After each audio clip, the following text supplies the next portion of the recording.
ओम नमो भगवते वासुदेवाय नमः।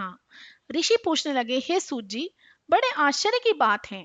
अदिति अग्नि में नहीं जली। तब सूत जी ने कहा, इसमें आश्चर्य की कोई बात नहीं है।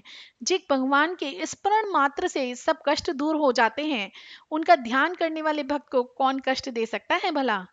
इतना जब अग्नि शांत हो गई, तब चक्र सुदर्शन धारण करने वाले भगवान विष्णु स्वयं अदिति के सामने प्रकट हो गए और कहने लगे, हे देव माता, तुम्हारे इस कठिन तप से हम अत्यंत प्रसन्न हैं, इसलिए वरदान मांगो, तुम्हारा कल्याण अवश्य होगा।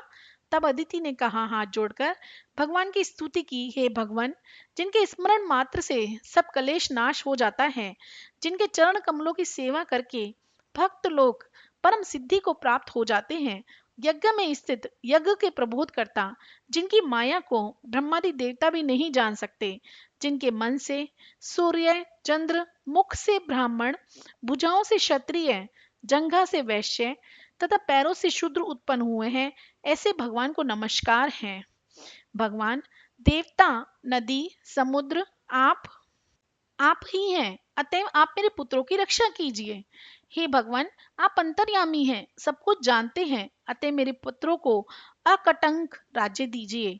अदिति के ऐसे प्रेम भरे वचनों को सुनकर भगवान कहने लगे, हे देव माता, हम ही तुम्हारे यहाँ जन्म लेकर तुम्हारे पुत्रों की रक्षा करेंगे।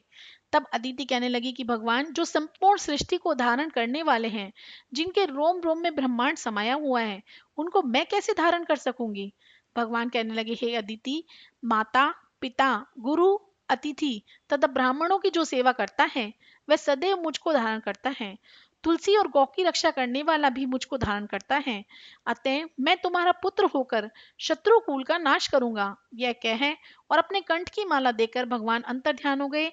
इसके पश्चात दक्ष की कन्या अर्थात देव माता अदिति भगवान को नमस्कार करके अपने आश्रम में चली गई। समय पाकर अदिति ने शंख, चक्र, गदा, पद्म तथा कमंडल धारण किए हुए हजारों सूर्य के समान तेज वाले कमल नयन पीताम्बरधारी, मुनियों द्वारा स्तुति किए गए, दैत्यों के नाश करता, भक्तों के प्रिय वामन भगवान को पुत्र रूप में देखा। तब कश्यप आदि ऋषि भगवान की स्तुति करने लगे।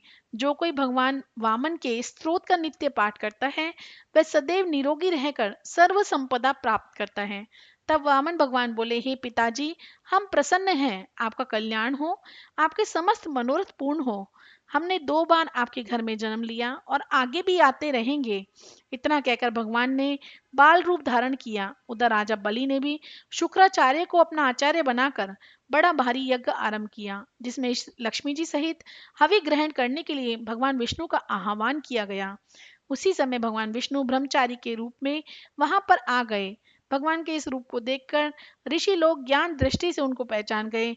उन्हें देख श्री शुक्राचार्य ने राजा बलि को एकांत में बुलाकर समझाया। इस प्रकार कार्तिक महात्म्य का 24वां अध्याय समाप्त हुआ। ओम नमो भगवते वासुदेवाय नमः। हरे कृष्णा कृष्णा कृष्णा हरे हरे, हरे राम राम राम हरे हरे। जय श्री कृष्ण।